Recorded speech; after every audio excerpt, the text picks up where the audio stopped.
Ya, yang kita adakan itu berkolaborasi kembali antara REB dan Bank Permata. Perkenalkan, saya Irwan, saya Head Mortgage Outregion 1. Jadi untuk wilayah Jawa Barat kita punya 2 tim mortgage di Jawa Barat. Salah satunya itu di tim Merdeka, di mana mungkin Bapak Ibu sebagian sudah kenal dengan manajernya yaitu Siska. Nah, di sini Siska membawa timnya lengkap ya. Ada Fajar, Andes, Tisa, ada siapa lagi? Ada Sali ya. Iya. Jadi ini yang kita bawa di sini adalah satu tim seperti itu. Bapak Ibu sebelum Super Mentor nanti mulai, jadi nanti ada pembicaranya. Kita belajar langsung dari orang yang tepat ya, dengan Ko Andrik nanti. Dan Cilina gitu. Kita akan share sedikit tentang Bank Permata. Ini sambil santai aja Bapak Ibu, sambil dipesan minumnya. Jadi sambil nyantai, sambil ngopi, sambil ngelihat produk kita gitu. Jadi cuma sebentar aja di Bank Permata. Oke, dari Bank Permata untuk produknya nanti akan diwakilkan oleh Siska untuk penjelasannya. Nanti sambil nge-flow aja Bapak Ibu, di pertengahan ada pertanyaan, mungkin sedikit ada case, mungkin ada pengalaman, itu bisa langsung ditanyakan. Oke, itu aja dari saya. Kita lanjutkan ke Siska untuk share mengenai produknya. Terima kasih.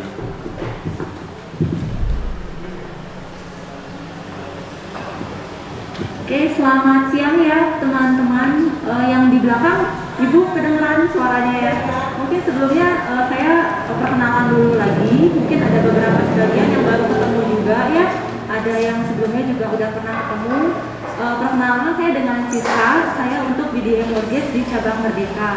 Nah, saat ini, sebelum masuk ke materi, saya mungkin mengucapkan minal aidin dulu ya buat teman-teman yang merayakan ya. Mohon maaf lahir dan batin. Nah, oke, kita langsung masuk ke materi.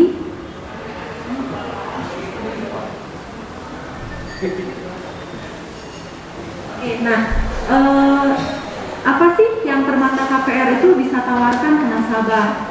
Nah, secara produk KPR memang kita tuh cukup variatif, teman-teman. Jadi produk KPR kita itu cukup variatif, itu ada banyak variasi produk, baik konvensional maupun syariah.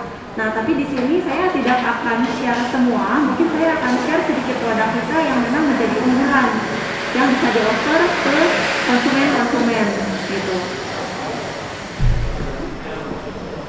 Produk yang pertama ini kita punya namanya KPR Bijak. Jadi KPR Bijak ini kita punya 2 variasi, ada konvensional dan ada yang syariah. Nah, untuk bijaknya sendiri juga kita punya 2 variasi lagi, itu ada yang mengurangi tenor kreditnya biar lebih cepat, dan ada juga yang mengurangi nominal angsurannya jadi lebih rendah. Nah, KPR Bijak ini bisa meringankan beban bunga nasabah sampai dengan 0%. Jadi misalkan bunga KPR biasanya kan 5,5% atau 6%. Nah, ini kita bisa kasih fasilitas ke nasabah yang membuat si bunga itu jadi 0%. Nah, lalu KPR itu bisa dapat lebih cepat lunas. Jadi tenornya itu bisa lebih pendek. Jadi misalkan awalnya nasabah ambil 10 tahun. Nah, karena dapat fasilitas ini, dia bisa lebih cepat tenornya, nggak 10 tahun tapi mungkin jadi 8 tahun. Lalu bebas bertransaksi menggunakan semua layar Permata Bank. Nah, jadi KPR Bijak ini ada contoh gambar yang kecil di sana, kelihatan nggak? Kayaknya yang di belakang nggak kelihatan ya? Kelihatan nggak, Bu? Ya, jadi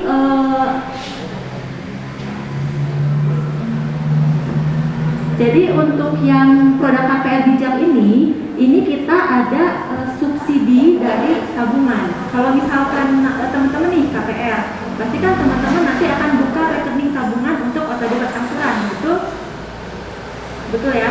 Nah, tabungan ini kita kasih benefit tambahan. Benefit tambahannya 75 sampai dengan 80% saldo yang ada di rekening ini akan diperhitungkan untuk mengurangi si pokok pinjaman.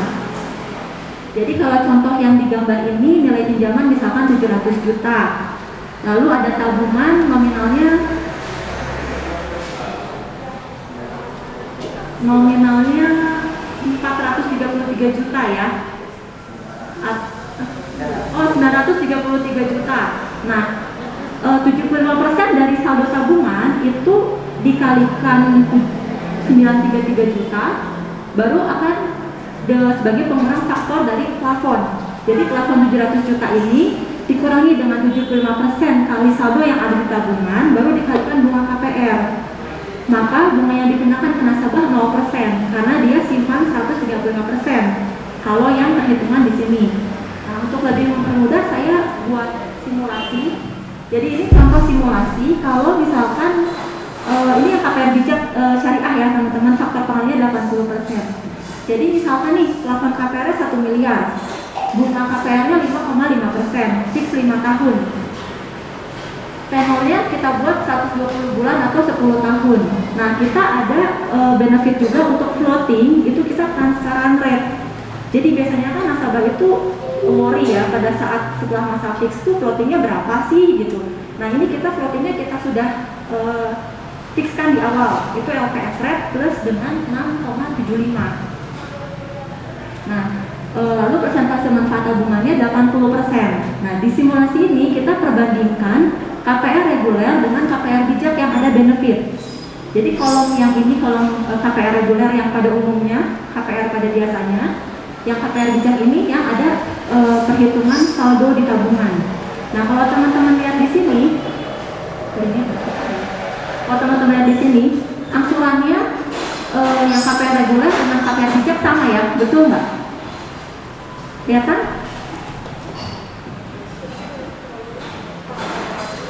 Kelihatan nggak sih? Oke, jadi angsuran yang di sini 10,8, angsuran yang KPR bijak juga sama 10,8. Tapi kalau angsuran itu kan terdiri komposisinya dari pokok plus bunga ya. Otomatis kan kalau kita maunya bayar ke pokok semua, nggak mau bayar ke bunganya, betul nggak? Nah, jadi dengan asumsi di sini, dengan saving 1,25 miliar di rekening, ini bunganya jadi 0%. Jadi nasabah itu hanya bayar semua komposisinya ke pokok semua. Gitu. Sampai sini ada yang belum paham nggak? Pak Andre? Oh, udah paham. Mbak Revi? Oke, nah jadi KPR bijak ini benefitnya selain bunga KPR 0 itu tenornya jadi lebih cepat juga. Jadi yang harusnya tenornya 120 bulan karena dia potong yang semua pokok semua, maka tenornya akan lebih cepat 31 bulan. Jadi dia bulan ke-89 itu udah lunas lebih cepat. Nah, sebenarnya KPR bijak ini cocoknya untuk konsumen-konsumen yang memang mereka ada dana cash. Jadi misalkan konsumennya mau beli apa, cara bayarnya apa gitu, cara bayarnya cash gitu. Nah, teman-teman bisa offer produk ini ke konsumennya. Karena kalau dengan produk ini, dana cashnya kan sebenarnya bisa disimpan di tabungan dan liquid. Tabungan ini nggak di-lock seperti deposito. Gitu. Jadi suatu saat ada butuh, bisa diambil lagi dana tabungannya. Kalau dia beli aset secara cash, otomatis kan udah berubah ya, bentuknya menjadi berupa aset. Suatu saat konsumennya mau jual, perlu waktu lagi gitu, untuk menjual aset itu. Begitu. Setuju teman-teman? Oke. Nah ini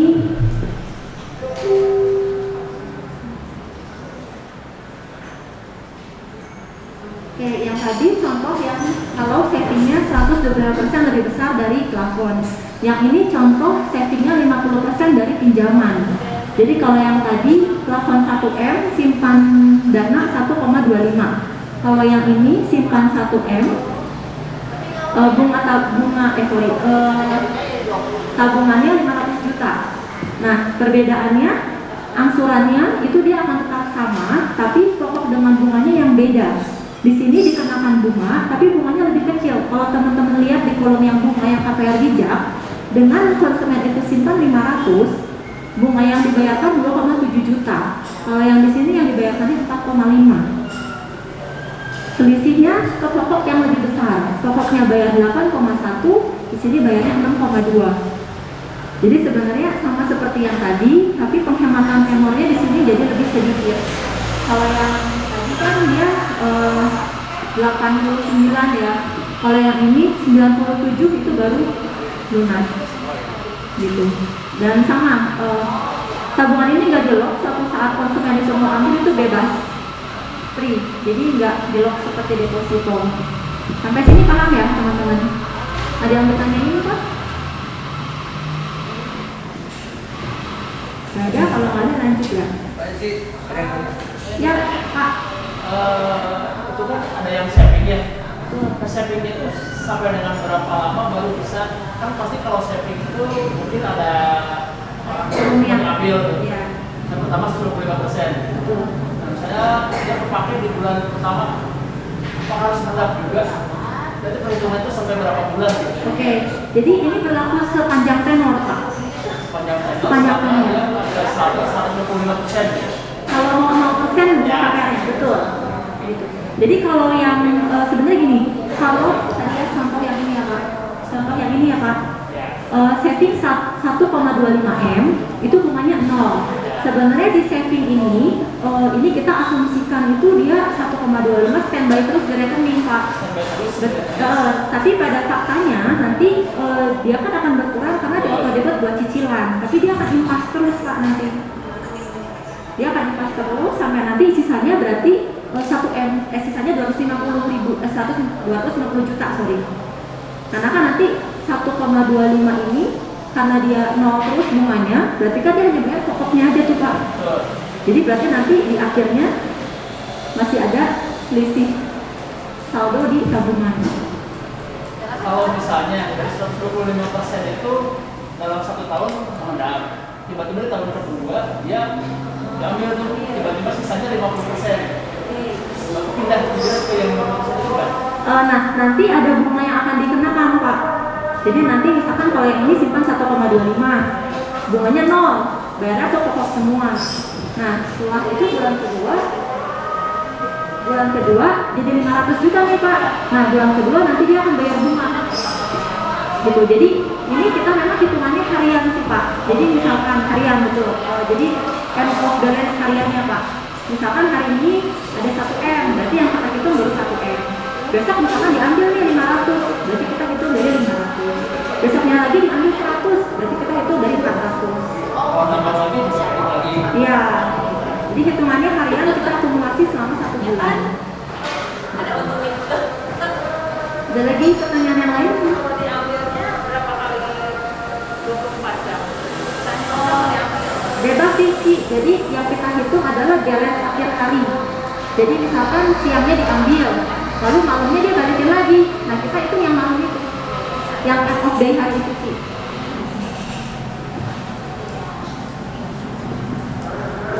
Oke, lanjut ya teman-teman.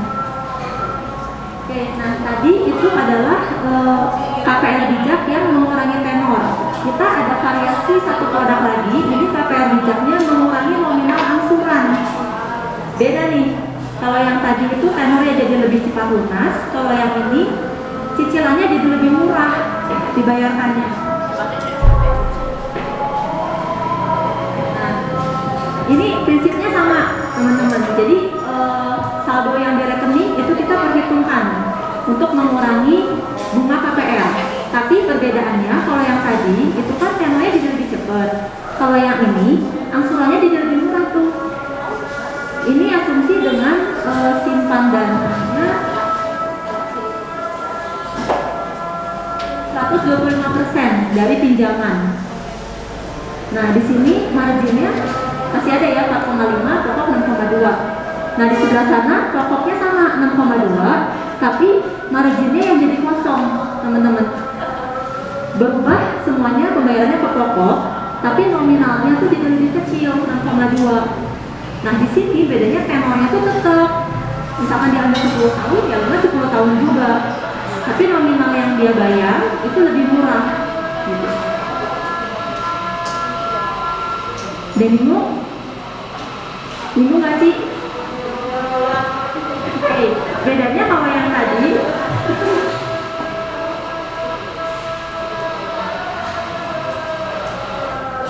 nih ya, kalau yang tadi ini kan angsurannya sama sih 10,8 teman-teman. angsurannya 10,8 nih, sama. Bunganya 0. Nah, kalau yang tadi yang mengurangi nominal angsuran, savingnya sama ya Ci, 1,25 juga. Nah, kalau yang ini dengan savingnya sama 1,25, angsurannya jadi 6,2. Kenapa 6,2? Oh ini Cantio, Cantio.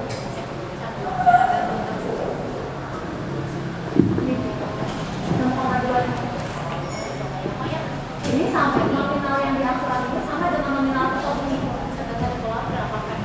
Maksudnya 0. Harusnya dia bayar sama 10,8 sama kayak yang tadi. Sama kayak yang tadi, tapi karena di sini saving 125 itu mengurangi nominal angsuran, jadi angsurannya ini pokok semua, marginnya 0, tapi tenor dia akan tetap 10 tahun, tenornya nggak berubah. Gitu. Jadi memang ini ada dua perbedaan dan dua kebutuhan yang berbeda juga, tergantung konsumennya lebih cocoknya yang mana sih. Gitu. Tapi kalau dikomparasi, kalau dihitung komparasi nih antara KPR yang tadi dengan KPR yang mengurangi nominal angsuran ini, lebih menguntungkan yang mana sebenarnya untuk konsumen? Lebih menguntungkan yang mengurangi tenor, karena kalau secara akumulasi bunga dia lebih kecil. Sampai sini ada yang tanyakan? Mbak Revi, Mas Egi ya? Ada yang tanyakan? Ada ya, kalau nggak ada lanjut ya. Nah, ini kita ada satu produk nih teman-teman. Jadi di sini nama produknya Equity Alternate Collateral. Jadi mungkin teman-teman di lapangan suka ada ketemu konsumen tuh yang saya mau beli rumah nih, tapi rumahnya misalkan dekat sutet, atau rumahnya dekat makam gitu, atau rumahnya di gang gitu. Nah, kita kan belum bisa fasilitasi beberapa jaminan yang misalkan dekat banget dengan sutet atau dekat dengan makam atau tempat pembuangan sampah seperti itu. Nah, kita bisa pakai program alternate collateral ini. Jadi di sini misalkan nasabahnya itu punya aset lain yang milik debitur, pasangan, orang tua atau anak, itu yang dijaminkan ke bank. Nanti dana pencairan KPR-nya itu kita transferkan langsung ke penjual yang aset yang akan dia beli. Jadi misalkan dia mau beli aset tanah yang kita nggak bisa akomodir gitu ya. Nah, dia bisa pakai aset milik dia. Nanti dari situ disekolahkan ke bank, dananya kita langsung transfer ke pemilik tanah. Bunganya bisa dapat bunga KPR. Gitu. Nah, metode seperti ini juga bisa dipakai kalau teman-teman yang misalkan pegang primary. Kalau primary itu kan cara bayar KPR, cash dan cash bertahap itu nominalnya beda-beda ya. Harga yang paling murah adalah cara bayar cash. Biasanya kalau developer cash transaction harganya lebih murah. Nah, bisa dialaskan menggunakan equity alternate collateral ini. Jadi pakai aset yang lain, itu yang disekolahkan ke bank, nanti kita transfernya ke developer, dia dapat harga cash lebih murah. Satu sisi KPR juga. Tenornya pun bisa panjang 20 tahun. Jadi misalkan kayak kalau tanah kan biasanya berapa sih maksimal tenornya? Mungkin terpatok 5, 7, 10 gitu ya. Nah, kalau dengan ini kan bisa lebih panjang, bisa sampai 20 tahun. Dan ini bisa juga menggunakan produk yang KPR bijak tadi gitu.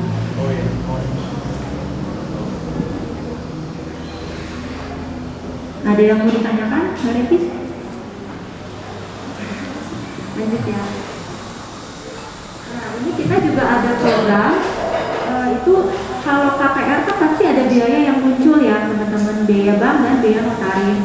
Nah, di sini kita juga bisa fasilitasi menggunakan kartu kredit Bank Permata. Jadi biaya-biaya tersebut bisa dicicil 3 bulan, 6 bulan itu 0% dan bisa sampai dengan maksimal 24 bulan.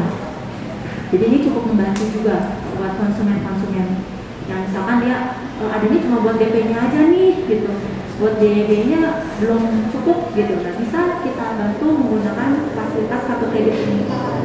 Kalau misalkan dia di awal tuh saya belum punya kartu kredit Bank Permata gitu, nggak apa-apa. Nanti kita bantu prosesnya pada saat pengajuan KPR.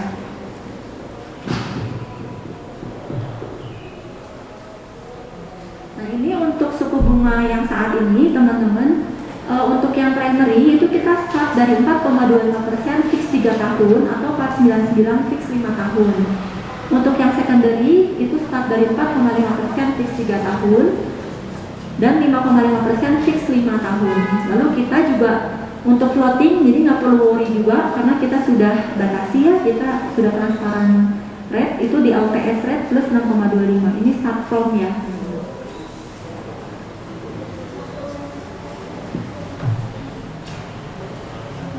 Oke. Sampai sini ada yang ditanyakan nggak dari teman-teman?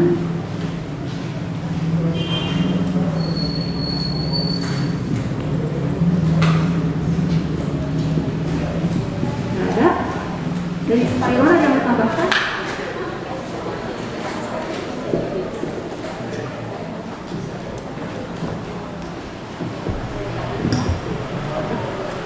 Oke, thank you Siska. Bapak Ibu, jadi mungkin tadi sekilas aja tentang produk kita. Yang penting Bapak dan Ibu tahu kulitnya aja. Kalau kita punya KPR bijak, dimana kalau nasabah punya dana lebih, itu akan lebih menguntungkan buat yang bersangkutan karena membayar bunganya nggak sebesar KPR normal seperti itu. Jadi nanti tugas dari menjelaskan secara detail itu nanti biar dari teman-teman bank saja. Yang penting Bapak dan Ibu tahu kalau Bank Permata punya produk ini dan mungkin bisa ya bantu kita untuk info inilah apa namanya ke customer untuk hal tersebut seperti itu.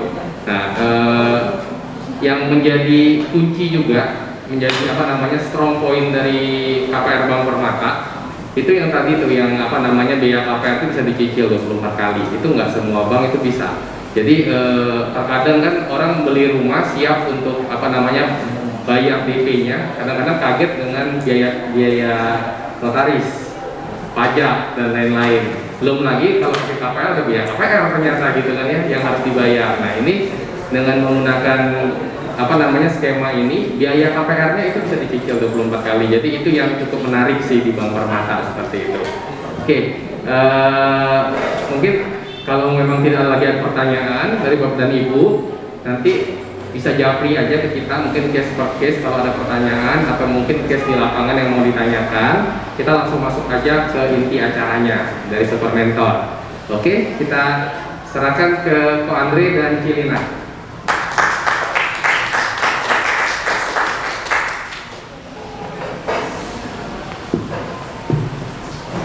Oke, sore teman-teman semua. Terima kasih ya buat waktunya. Teman-teman boleh kumpul sama-sama. Hari ini kita ngobrol-ngobrol santai aja ya. Ini acaranya santai kok. Minal aidin wal faizin juga buat teman-teman yang merayakan. Mohon maaf lahir dan batin. Buat yang liburan juga ya. Waktunya move on nih, kita back to work lagi. Kita mau melengkapi ya. Kita ada topik yang menarik banget nih di Super Mentor Agent. Tetap ikutin ya karena tiap bulan kita ada acara ini. Bagus banget buat pembelajaran, buat membekali teman-teman, free juga gitu ya. Jadi teman-teman di sini semua boleh belajar banyak ya dan boleh banyak bertanya gitu ya. Topik hari ini tuh mengenai personal branding ya. Luar biasa banget. Kita kasih tepuk tangan buat Ko Andre Suryadi. Ko Andre ini dari Century 21 West Point ya. Kalau teman-teman yang belum tahu, kita langsung aja ya, ya. Mau nyapa duluan? Pak Andre. Selamat siang nih, salam kenal nih teman-teman dari RIB Bandung. Minal aidin juga, Bapak izin. Salam kompak, ya tentunya kompak kuat hebat, salam RIB juga. Terima kasih undangannya buat sore hari ini. Terima kasih buat RIB dan juga support dari Permata Bank ya buat ini. Mudah-mudahan hari ini acara bisa berjalan lancar. Mungkin sedikit cerita saya, mungkin pengalaman di Century, sudah bergabung di Century itu sejak 11 tahun kemarin. Mungkin saya bisa share sedikit yang bisa jadi pengalaman saya buat teman-teman biar saya jadi bermanfaat juga. Ya itu mungkin sedikit pengalaman dari saya. Oke, kasih tepuk tangan dong buat Pak Andre. Kita langsung aja ya untuk menghemat waktu. Apa sih personal branding? Mungkin teman-teman sebagian ada yang udah tahu ya, branding itu yang brand lah gitu ya. Tapi apa sih sebenarnya yang dimaksud dengan personal branding menurut Pak Andre ya? Boleh Pak Andre langsung? Nah, ini teman-teman, kita tuh kalau mau sukses di bisnis properti ya kita harus membuat masyarakat orang lain itu mengenal siapa kita dulu. Kita bergerak di bisnis apa nih sekarang? Kita harus memang mempromosikan diri kita nih. Biar apa itu personal branding ya? Kita lebih memperjelas citra kita, image kita kepada masyarakat sama orang lain pada umumnya. Biar mereka bisa menilai nih apa yang kita lakukan, aktivitas apa, prestasi apa yang telah dicapai dan pencapaian apa juga yang bisa dicapai. Nah, semuanya itu ya untuk mendukung ya biar orang mengenal kita. Sekarang kita ada di dunia mana nih kita bekerja. Kebetulan saya kan yang di sini udah di Century, ya udah 11 tahun berpengalaman bergelut di sini. Umumnya sih orang ya kalau saya pribadi sih orang udah tahu nama saya Andre Kurniadi ujung belakangnya. Tapi kalau orang sekarang udah pada image saya udah berubah dari Andre Kurniadi mungkin jadi Andre Property nih. Itu sudah belakang banget karena mungkin jam terbang dan sudah lama juga ya saya bergelut di bisnis ini. Tapi untuk rekan-rekan baru juga nggak usah khawatir, saya kasih tahu jalur online cara cepatnya biar kita bisa dikenal di dunia properti sama teman-teman yang lain juga. Salah satunya mungkin tadi kalau mau cerita sedikit, saya tadi sebelum kesini suka bagi kartu nama ya. Nah, itu juga yang dilakukan tadi Pak Irwan juga sama bagi kartu nama. Itu cara-cara tapi masih menurut saya itu masih cukup bermanfaat untuk kita lebih dikenal sama orang lain, branding nama kita sendiri. Nah, singkat cerita kalau memang nanti dengar ada kita juga di RIB, sedikit promoin sih, ada podcast juga ya. Nah, nanti ditonton di YouTube tuh gratis, free gitu. Itu juga ada beberapa sumber yang keren-keren. Nah, teman-teman juga bisa lihat. Nah, waktu itu saya di podcast yang diundang sama Pak Tatang kita wawancara, waktu itu saya sedikit cerita apa tuh pentingnya kartu nama. Jangan meremehkan kartu nama, bahasa nama. Nah, kartu nama kalau misalnya kita harus bikin clue-nya nih. Sebab mungkin, karena apa? Kalau kartu nama itu orang jarang buang. Kalau pamflet, brosur, mungkin orang lewat nggak suka dibuang. Tapi kartu nama bisa orang umumnya simpen. Nah, pada saat kita nggak perlu tahu, kita nggak tahu nih kapan kita dibutuhkan jasanya kita jual kita di properti. Tapi kalau misalkan pas dibutuhkan, pas ada kartu namanya, mereka pasti reminder, ingat buat ininya. Contoh ada guyon sedikit. Saya sekarang sering bagiin kartu nama. Yang mungkin kalau sebok itu, kalau saya pribadi aja mungkin 3 bulan sekali habis sebok 100 biji ya. Saya bagiin terus kalau ketemu orang kemana saya bagiin. Bukan kenapa-napa, tapi maksud tujuannya ya untuk nge-branding nama saya bahwa saya ada di properti. Nah, dari mulai teman, saudara atau siapapun ya dikenal kita. Nah, di sana pada satu sisi waktu sedikit cerita ini dari waktu zaman masa pacaran sampai ada guyonan. Saya waktu bermain sama istri saya ya sedikit dia bilang, cowok lu hari ini ikutnya, kan biasa kalau satu ikut kan suka main bareng tuh ya. Wah ya ikut, kenapa kita nggak boleh? Memang kalau gue ikut nggak apa-apa sih ikut, cuman gue takut dikasih kartu nama. Nah itu kata-kata guyonan itu kan yang membuat ya tujuan saya berhasil, karena pada kenyataan ya sampai sekarang temannya itu yang ngelirik saya guyonan tadi apa atau dikasih kartu nama kontak saya nitipin properti. Lihat gue masih di properti, gue bantuin dong uang bapak gue. Berarti kan tujuan waktu itu saya bagi kartu nama tercapai. Coba kayak itu nggak gini, mana tahu dia saya di dunia properti juga. Nah itulah personal branding sedikit hanya dari powerful of kartu nama gitu. Jadi setiap ketemu orang, ketemu teman agent atau apa, kita bagi kartu nama, biar teman-teman juga tahu kita bisa kerjasama. Kalau lebih kenal kan lebih enak ya. Kalau nggak kenal maka tak sayang ya. Nah itu kurang lebih kalau personal brandingnya artinya kurang lebih demikian. Oke, luar biasa ya. Saya mau tanya nih, teman-teman ada nggak yang kartu namanya nggak pernah habis setahun? Saya setahun cuma sekali. Atau sampai sekarang udah 3 tahun nggak habis kartu namanya? Ada? Ada atau Banyak teman. kebanyakan gitu ya? Saya pun betul. Saya pun awal-awal di properti itu jujur saya tuh jarang banget keluar kartu nama. Itu kelemahan saya gitu ya. Karena saya pikir, aduh gimana ya? Saya ragu-ragu nih. Apalagi orang baru ya. Kurang percaya diri gitu menyampaikan kepada yang lain bahwa gue tuh di properti gitu. Ada rasa mungkin malu apa. Tapi sebenarnya tadi Pak Andre bagus banget ya jelasin bahwa itu tuh malah ujung tombaknya mungkin ya. Kalau kita awal di properti itu kartu nama itu penting banget untuk kita sebarin ke semua ya. Bisa di manapun, di perkumpulan manapun kita bisa bagi-bagi ya. mau itu di tempat sosial teman-teman atau di mana gitu ya. Oke, lanjut ya. Ada yang mau ditanyain dulu nggak nih? Ada yang penasaran nih, aduh gua tuh kesini tuh pengen nanya ini gitu. Boleh dikasih kesempatan dulu buat yang nanya. Halo, halo. Ada pertanyaan? Kalau nggak lanjut dulu ya. Nanti terakhir. Ya. Saya jangan. Ada pertanyaan lagi nih ya, mungkin saya mewakili teman-teman semua. Menurut Andre tuh apa sih manfaat dari personal branding ini baik untuk diri sendiri maupun produk yang kita tawarkan ya? Khususnya kan kita di properti ya. Tadi sebenarnya dari ngomongin dikit, tapi mungkin lebih detailnya gitu ya. Boleh?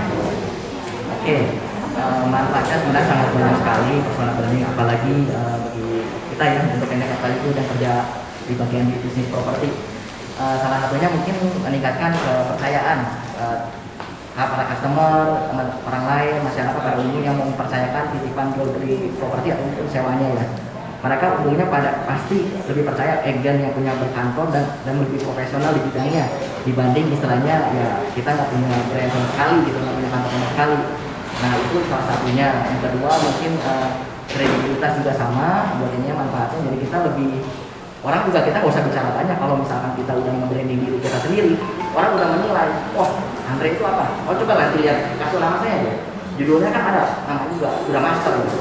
Nah secara umum pasti orang kebayangnya, wah ini udah jagoan nih di bagian seperti. Padahal saya itu masih manusia biasa, saya juga nggak apa, wah 1% satu orang nitipin ke saya bakal terjual di saya, enggak juga. Cuma implementasinya orang memandang saya nilainya demikian. Itulah salah satu saya nge-branding diri saya buat lebih dikenal lagi untuk orang lain. Nah, itu kredibilitasnya otomatis tinggi buat ininya. Dan ketiga mungkin menurut saya percaya diri juga sama, ikut naikin percaya diri. Kalau kita misalkan masih ragu atau malu atau sungkan ngobrol sama owner atau sama pembeli, malah kita kalah start. Maka mungkin owner sama pembeli lebih cerewet, kitanya diam aja. Tapi kalau misalkan kita udah merasa trainingnya kita power, kuat, malah mereka dulu itu dengerin apa yang kita mau, jadi dia bisa menggiring opini mereka dan kawan-kawan bisa jadi tujuannya eksekusi dan akhirnya dealing. Nah, mereka bisa mendengar apa yang kita kasih penjelasan, produk analis kita kasih, mereka juga ikut ngerti, paham apa yang kita sampaikan. Itulah secara otomatis terbentuk gitu. Mungkin yang keempat nambah koneksi juga ya. Tentunya ya personal branding ini yang biasanya di sini ya kalau boleh cerita sedikit saya tuh sebenarnya put main jobnya juga salah satu side jobnya juga saya beda pasti teknologi gambar. Tapi kalau misalkan saya branding saya udah bagus di properti, justru saya di sini peluang untuk mendapat pengalaman ke side job yang lainnya. Buat saya sih bisa nambah koneksi juga ke teman-teman buat ininya. Itu sih kalau saya empat personal branding yang menurut saya manfaatnya itu. Boleh diulang tadi ke 1 sampai ke 4 yang Ya, aja ya. kepercayaan keras buat teman-teman, sama ke masyarakat juga. Kedua itu kredibilitas, biar kita percaya image kita juga tinggi. Ketiga tuh kepercayaan juga, kita pertemuan tumbuh. Sama yang keempatnya koneksi juga kita pasti lebih banyak, lebih kenal sama teman-teman agent juga. Jadi kita mempermudah kan kalau kita kenal, wah lu ini Andre dari sektor ini, kita mempermudah closingnya karena kita udah kenal. Kalau belum kenal kan beda, kita mungkin nyari ngasih listing setengah-setengah nih, karena belum kenal takut aja karena kita belum kenal utamanya. Tapi kalau kita udah kenal, wah tenang sama Andre Sentori mah, Bobrok mah, oke, so good. Jadi kita mau ngasih listing kan, mau ngasih alamat, tapi nggak ragu karena kita percaya, trust ke agent tersebut gitu. Jadi terbuka lah. Nah, jadi koneksi kita lebih luas. Karena bisnis ini kalau nggak dapat koneksi ya nggak bisa. Kita benar-benar mengharapkan koneksi ya. Lebih kenal, lebih banyak, marketing agent juga kita bisa bersama co-brocking. Jadi properti ini benar ya, seperti Anda bilang perlu banget koneksi ya. Koneksi bukan koneksi sama pembeli aja ya, koneksi agent. Mungkin gitu ya kalau misalnya wah Andre kan Herlina pegang barang ini nih gitu ya, terus misalnya ada si A juga pegang, tapi karena dia merasa dekatnya sama saya gitu pada yang lain, jadi ya. Mungkin Andre mikir udahlah saya mendingan ngobrol sama Herlina aja gitu. Jadi memang perlu banget tadi Andre bilang personal branding itu bukan buat klien aja. Kepercayaan sama teman agent juga sama. Kita penting buat membangun personal branding kita untuk sesama agent. Kalau kita kan mau yang kita ajak co-brocking itu orangnya kompeten, ya benar, kinerjanya bagus, buat ini jaga kepercayaan, owner sama customer, sama-sama. Oke. Ada lagi mau yang ditanyain atau tadi penjelasannya sudah cukup? Itu sih kira-kira manfaatnya 4 itu ya menurut saya sih yang pergunaannya personal branding untuk kita semua. Boleh. Mungkin teman-teman ada yang mau ditanyain dulu sebelum kita lanjut? Atau oke aja? Terakhir, saya tanya di akhir. Ya. Mungkin saya sedikit tambahin juga ya. Kadang-kadang ini umumnya ya kalau misalkan terutama agen baru mungkin ya. Kadang-kadang kan kita tuh malu di mana aja sih gitu. Apa aja yang harus kita lakukan nih sebagai agen properti ya buat membranding diri. Kadang-kadang kan mungkin kalau yang agen-agen baru, saya sih nggak tahu di sini apakah sudah lama semua atau ada yang baru, tapi mungkin kadang-kadang bingung nih, aduh gua tuh nge-branding diri di mana aja gitu kan. Boleh bagi Indra gimana gitu, apa aja yang harus dilakukan agen properti untuk branding dirinya gitu ya. Branding ya oke, tadi sebelum saya masuk ke media sosial, utama sih media sosial lah kita karena dimudahkan sama teknologi. Dulu saya pernah ada pengalaman jaga open table di mall, jaga jualan apartemen tuh, apapun produknya yang di mall kan ada suka ya, kita jaga bareng, bagiin brosur, pamflet dan kawan-kawan.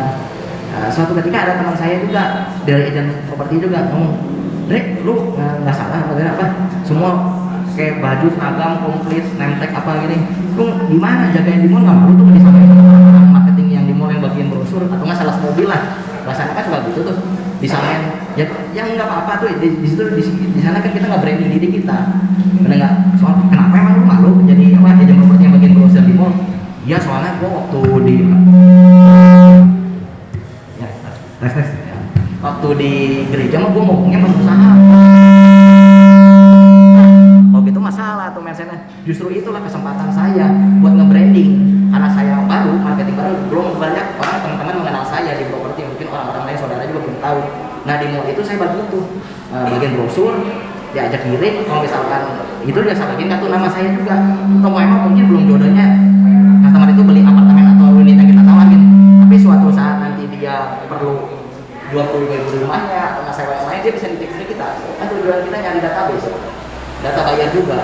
Nah salah satunya itu, makanya saya bagi royal aja kartu nama tuh saling seneng tuh saya kalau jaga di mall tuh paling udah jadwal ada jaga promosi nggak ikutan nggak ikut. Kenapa ya? Ya itu buat nge-branding, bagiin kartu nama dan kawan biar orang lebih mengenal, karena kartu nama kan pasti disimpan jangan orang buang. Kalau buah surat mungkin bisa orang buang, tapi kartu namanya biasanya disimpan di dompet, disimpan di rumah, kalau perlu saatnya kita perlu dia cari buat ininya. Minimal istilahnya bahasanya sistem tabur dua ya, tabur dua kita ketiknya pokoknya kapan kita nggak tahu, tapi minimal tabur dulu, tabur pakai kartu nama gitu kalau bahasanya saya gitu. Nah sekarang kita di zaman teknologi yang serba cepat, nah beruntunglah zaman sekarang tuh dipermudah ya sih sama teknologi, media sosial, media online, itulah personal branding yang sangat kita harus kasih jempol lah istilahnya, kasih terobosan ya. Siapa sih yang di sini kita semua nggak punya Instagram, YouTube, Facebook, mungkin lagi ingatan sekarang TikTok. Nah itulah cara-cara yang memang saya gunakan untuk teman-teman, apalagi teman-teman baru, buat memperkenalkan kerjaan kita, aktivitas kita, personal branding kita, perusahaan kita, tempat kita bekerja, semua dari Instagram, Facebook dan lain-lain. Nanti teman-teman boleh coba cek, nanti bisa follow Instagram saya salah satunya yang mungkin ya Andre Kurniadita, itu nanti di follow, nanti bisa lihat contoh-contohnya gimana saya nge-branding nama saya, perusahaan saya, misalnya saya kerja, aktivitas saya sehari-hari ngapain aja sih. Nah tujuannya apa? Tujuannya saya nge-branding kan biar orang lain atau cuke-cuke atau customer kita ngelihat saya tuh, oh bener si Andre sekarang kerjanya dari aktivitas di properti hampir 100%, mungkin 80%, 100% keseharian saya di properti. Otomatis secara tidak langsung si owner atau pembeli sama pembeli pun melihat, wah benar nih si Andre top agent yang meskipun yang ada jaminan lagi saya bisa menjual, tapi minimal implementasi atau interaksi pertama ngelihat saya tuh udah kenal, wah kayaknya saya kalau nitipin listing nanti Pak Andre rumahnya dua mungkin bakal lebih kejual, peluangnya lebih besar. Itu target saya, tujuannya kan tercapai. Demikian buat ininya. Itu memang kesaksian juga, ada beberapa pengalaman dari customer yang cerita saya juga gitu. Saya kemarin ada dititipin apartemen di Gateway, Master bajunya. Dia nanya, Pak Andre bisa listingin apartemen? Oh, dapat info dari mana? Enggak, saya lihat Instagram Pak Andre, boleh bantuin nggak apartemen Gateway? Oke, saya datangin, saya listingin. Dia ngomong waktu cerita pas lagi foto-foto saya listingin, Pak Andre kenal sama ini nggak? Senturi juga sini. Oh ya kenal, itu Senturi sebelah. Kenapa? Oh iya, kemarin saya sebenarnya mau sempat ikut dia juga, tapi saya ngeliat Instagramnya Pak Andre, saya udah diskusi sama orang tua saya, kayaknya mendingan nitip Pak Andre deh, kayaknya mungkin peluangnya bisa lebih besar. Nah itu saya juga kaget, wah kok dia bisa baca cerita demikian, karena berarti tujuan saya nge-branding nama saya di media sosial itu tercapai. Jadi dia lebih memprioritaskan saya untuk nitipin listingnya dibanding meskipun sesama brand sendiri ya, beda merek sebelah, cuman ya tapi dia mempertanyakan ke saya untuk nitipin listingnya ya, meskipun balik lagi ya saya tetap berusaha berjuang untuk closingin, tapi belum tentu juga bayar sih. Nah itulah, jadi minimal clue-nya kita harus punya lebih lah. Marketing itu banyak. Dulu zaman saya kan udah 11 tahun, apalagi dulu mah nggak mungkin ratusan jam, tapi sekarang udah ribuan. Gimana kita melawan persaingannya di dunia bisnis ini? Kalau kita nggak survive, kalau nggak kita punya lebih nilai lebih di mata orang lain, kita harus lebih. Kita punya, kita yang udah punya produk knowledge dan kemampuan lebih. Nah kalau itu ya deh, kita bisa survive di bisnis ini. Itu aja sih. Jadi intinya mungkin kalau bisa disimpulkan tuh orang lain tahu ya kita ada di bisnis ini gitu ya, kita memang ada di properti ini gitu. Jadi perlu banget gitu ya, semua orang tuh memang kalau misalnya tamunya Herlina, oh Herlina properti gitu ya. Jadi kita tuh nggak malu mau di teman gereja mungkin ya, atau di teman-teman SMA, SMP gitu ya. Saya pribadi pun sama gitu sama Ante, sampai teman SD pun saya tahu saya properti gitu ya, jadi saya nggak malu gitu, dan akhirnya kita akan menuai ya gitu bahwa kalau nitip properti mah ya udahlah Ante aja gitu ya, kalau nitip properti mah ya udahlah siapa Pak Tatang aja misalnya gitu kan ya. Jadi tadi sudah bagus banget ya, Ante bilang di media sosial sekarang kita banyak. Kebayang ya dulu kita tuh kalau mengiklan tuh harus ke iklan di koran pikiran rakyat. Saya masih ngalamin pernah lihat ya di zaman dulu di iklan koran tuh top of the month ini dari Ella, dari Senturi, atau dulu aja mempromosikan demikian untuk branding. Itu kan biaya juga, belum tentu semua orang lihat. Kalau media sosial siapa sekarang nggak punya. Sebelum dulu belum tentu semua orang beli koran. Kalau sekarang dengan segampang itu di handphone orang bisa lihat. Sekarang dengan mudah lah mau lakukan pencitraan gitu ya. Ya betul. Tujuannya positif ya, tentunya untuk kita. Pencitraan itu mudah, tapi tujuannya yang positif lah gitu ya. Betul.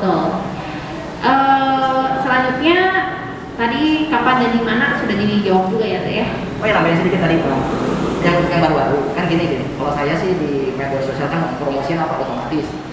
Best apa, best listing, best professional commission, best jualan dan kawan-kawan itu mah wajar. Tapi kalau yang baru-baru, marketing baru-baru jangan patah semangat juga. Dengan cara apa kita buat nge-brandingnya, salah satunya meskipun kita belum closing, tapi kan minimal kalau kita showing ikut produk online di suatu apartemen atau apa, kita lihat aktivitas kita showing foto, duduk dengerin itu kita salah satu nge-branding kan gitu. Yang nge-branding kita aktivitas kita di dunia properti, nggak harus mata-mata harus closing, tapi minimal aktivitas kita yang di dunia properti kayak showing pun itu termasuk salah satu nge-branding. Kita explore di story Instagram, story Facebook, ya showing pun itu termasuk branding meskipun belum closing. Itu kalau menurut saya sih itu tetap harus dijalani juga ya. Ada quote bagus dari properti atau ada video bagus tentang properti, apapun aktivitas tentang dunia properti ya kita coba upload.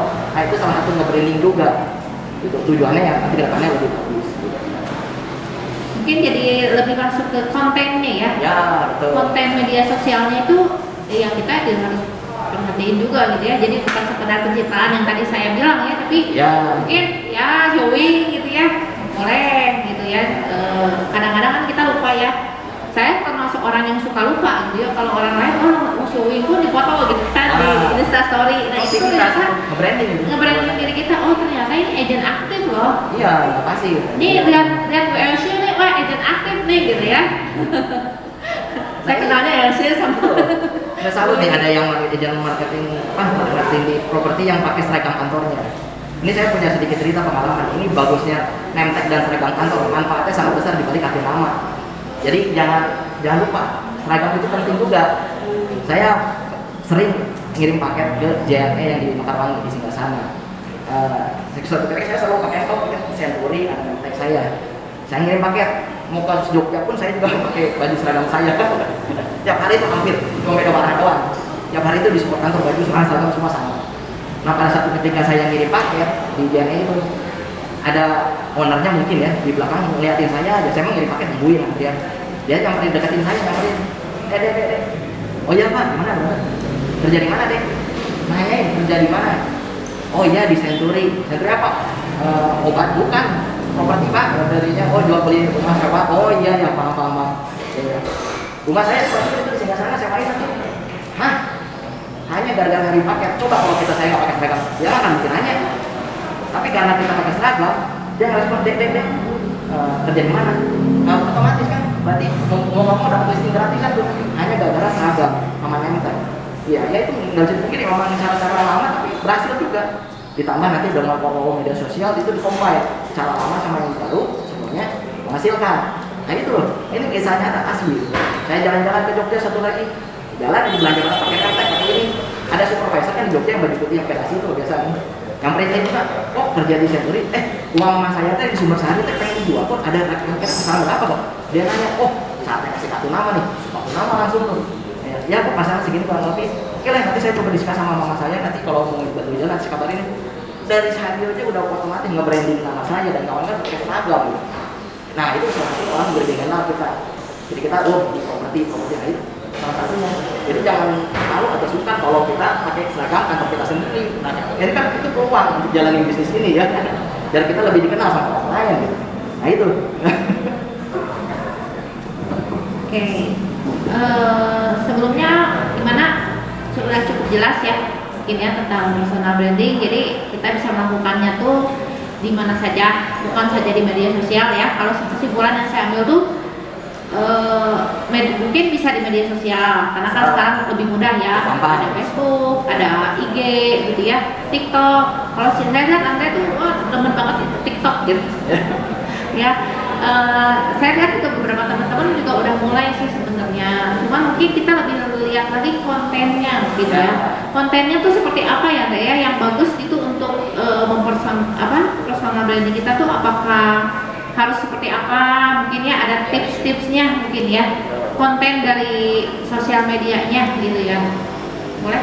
Jadi kita semua tuh masih, saya juga sampai saat ini pun masih tetap harus belajar. Semua orang yang mau belajar pasti maju ke depannya. Saya juga ya meskipun ya kalau yang kami kan udah yang 20-an kali lebih canggih ya, tapi saya umur 30 aja tetap aja mau belajar buat ininya. Nah salah satunya mungkin nanti untuk mungkin kelas detailnya mah mungkin lebih detail, nanti tiap kantor pasti kasih support ya untuk yang cara-cara listing, cara-cara medsos dari kawan-kawan. Salah satu contohnya di bocoran misalkan Instagram itu cara jam berapa sih kita harus upload, jam berapa sih ininya, terus kalau story nggak boleh lebih dari semenit, TikTok pun sama jangan lebih dari 1 menit kan. Itu ada tuh yang program yang sekarang yang misalnya banyak tuh kalau di contoh-contohnya kayak iklan rumah isi dari mulai depan ke dalam semua, tapi jangan lebih dari semenit, soalnya kalau lebih dari semenit orang suka malas lihatnya juga kelamaan habisin kuota gitu.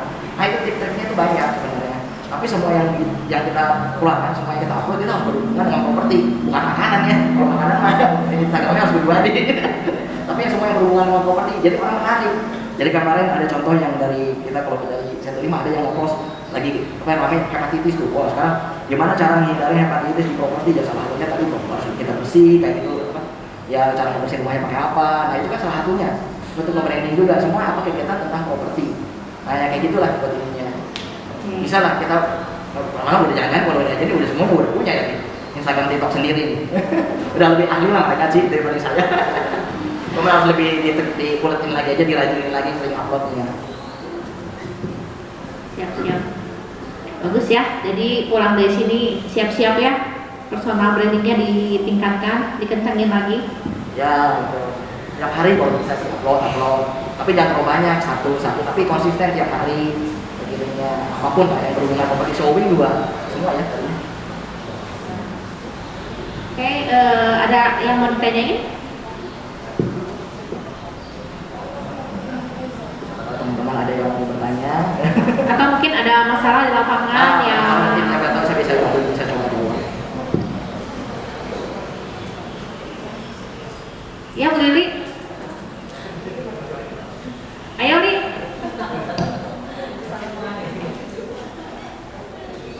Dari kalau kami mungkin ada yang mau bertanyain. Nah saya kasih ilmu dikit untuk yang teman-teman yang tentunya yang baru-baru atau marketing yang udah lama mungkin kadang suka lupa juga. Kita kebetulan ada orang bank di sini ya kita saya sedikit tentang tentang tips and trick buat handle customer. Kadang kita masih lupa kalau misalkan emang kalau kerjaan hitung KPR bank, angsuran dan kawan-kawan kan memang pihak marketing bank yang urusannya, ranahnya orang bank. Tapi minimal pas kita showing, kita udah nego harga atau minimal sedikit lagi lah untuk menuju closing, minimal kita juga bisa dari marketing menyampaikan, kira-kira misalkan contohnya, Andre ini rumah saya bisa kurang nggak? Ya paling kurang dikit lah, oke. Tapi kalau kira-kira kalau cicilan kalau misalkan cicilannya berapa, DP berapa, saya harus berapa, cicilannya berapa ya kalau ngambil 15 tahun. Nah pasti saya juga akan tanya kan, kira-kira rumah pertama punya rumah pertama kurang lebih 20%. Oke Pak Andre, kalau misalkan dari rumah saya berarti kurang lebih Bapak harus nyiapin uang dana DP 200 juta, plafon berarti 800 juta. Pinjaman berapa sih kalau saya 15 tahun? Kalau 20 tahun berapa? Nah pada saat itu kadang kita harus bisa jawab. Kalau saya nggak bisa jawab, ya kita kelasnya beda. Karena kan orang lihat di situ. Nah, kira-kira cuma di sini teman-teman udah bisa jawab belum? Kira-kira kalau misalkan DP 200 juta, rumah 1M, level 800 juta, kira-kira kalau 15 tahun ambil per bulannya berapa? Itu marketing properti harus bisa jawab. Hanya pertanyaan seperti itu. Meskipun emang itu tujuannya, bukan tujuan, itu kerjaannya pihak bank untuk menjelasin. Tapi minimal kita pertama kurang lebihnya harus bisa. Karena kita si customer atau enggak bisa nilai kita tuh kita lebih daripada yang marketing yang lain. Wah ini marketing nggak biasa nih. Dia bisa ngedalamin hanya simpel secara angsuran aja sedikit bayangannya, itu udah kita membuat kita lebih daripada marketing yang lain. Makanya trustnya bisa ke kita buat ini ya. Nah kira-kira berapa? Ada yang bisa tebak?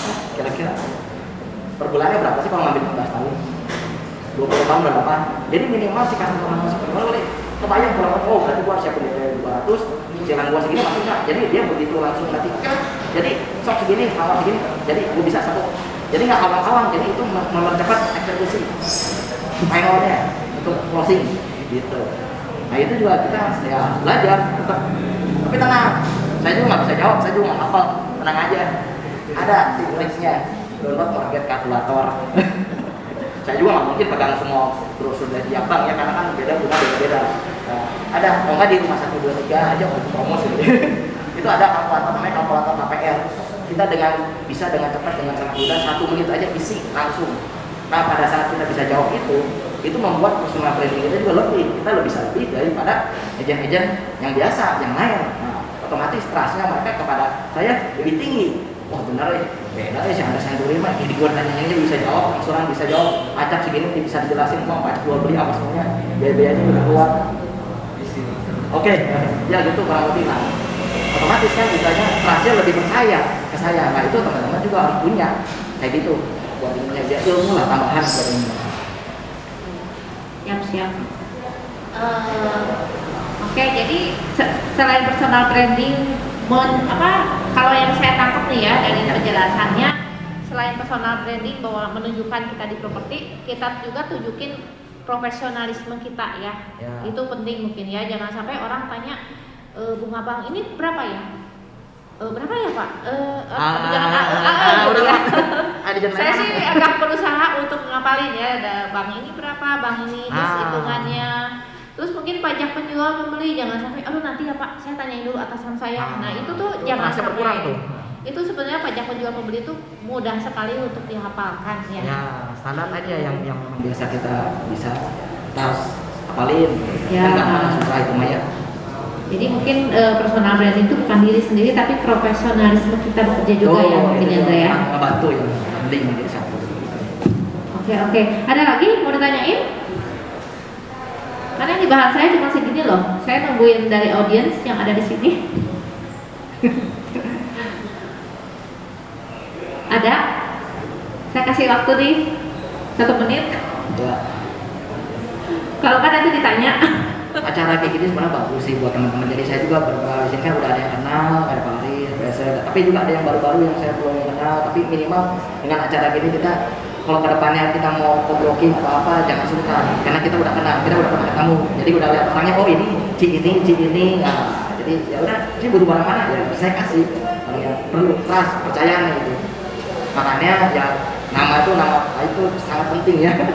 Kalau satu udah kecewa biasanya nyebarnya cepat. Kebaikan itu susah, tapi kalau keburukan mah gampang. Kita harus sama-sama trust, sesama marketing ya, apalagi di R&D nya. Terima kasih juga R&D udah mensupport acara demikian. Ini proposalnya salah satu yang bagus buat ini. Ya. Oke, boleh ya mau kasih informasi juga bulan depan kita ada lagi buat teman-teman yang mau ikutan lagi boleh ya. Nanti mungkin akan di-share ya di prinsipalnya mungkin akan info ya kita untuk bulan depan kemungkinan dari era Bandung ya pembicaranya. Oke, ada nggak di sebelum saya tutup? Kalau nggak ada, makasih ya buat Pak Andre untuk waktunya. Makasih juga buat teman-teman. Semoga ini bisa membantu teman-teman di lapangan ya untuk personal brandingnya lebih lagi. Ya, betul. Ya terima kasih juga buat ya teman-teman yang udah hadir acara pada hari ini. Ya ambil positifnya aja, nggak mungkin saya juga sama, saya nggak mau kiri. Ada juga sisi negatif positifnya. Masing-masing kan beda-beda tiap orang cara mainnya juga berbeda-beda. Ya ini hanya sedikit dari saya, ambil positifnya, kalau yang jelek dibuang jangan dibuang, itu aja sih mulai dari saya ya. Mudah-mudahan bisa bermanfaat bagi teman-teman kalian semua ya. Tujuannya sih kita closing ya. Amin. Salam closing ya. Salam closing. Makanya Arif apa? Kompak kuat hebat. Kompak kuat Kompak hebat. kalau yang belum tahu. Ya, oke. Makasih ya buat teman-teman semua. Makasih juga buat Pak Andre untuk waktu dan Sama-sama. kita kasih aplaus lagi dong buat